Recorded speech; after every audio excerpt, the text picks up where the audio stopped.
எண்ணெய் கத்திரிக்காய் கொஞ்சம் டிஃப்ரெண்ட்டான மெத்தடில் ட்ரை பண்ணாமல் வாங்க வீடியோக்குள்ளே போகலாம். 1/2 கிலோ கத்திரிக்காய் நல்லா வாஷ் பண்ணி எடுத்துக்கோங்க. இப்போ 50 கிராம் பூண்டு, கொஞ்சம் கருவேப்பிலை, ஒரு 5 to 6 காஞ்ச மிளகாய் எடுத்துக்கோங்க. இன்றைக்கி நம்ம குக்கரில் தான் ட்ரை பண்ண போகிறோம்.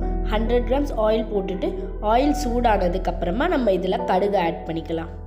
இது ஆக்சுவலி ரொம்ப ஈஸிங்க. நான் வழக்கமாக சொல்கிற மாதிரி நியூவாக குக்கிங் கற்றுக்கிறீங்கன்னா கண்டிப்பாக ட்ரை பண்ணுங்கள்.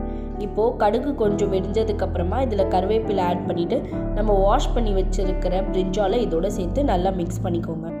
இப்போது இதில் 1/2 டீஸ்பூன் மஞ்சள், கொஞ்சமாக உப்பு சேர்த்துட்டு திரும்பவும் நல்லா மிக்ஸ் பண்ணிக்கோங்க. எண்ணெயிலேயே பிரிஞ்சால் நல்லா ஃப்ரை ஆகணும்.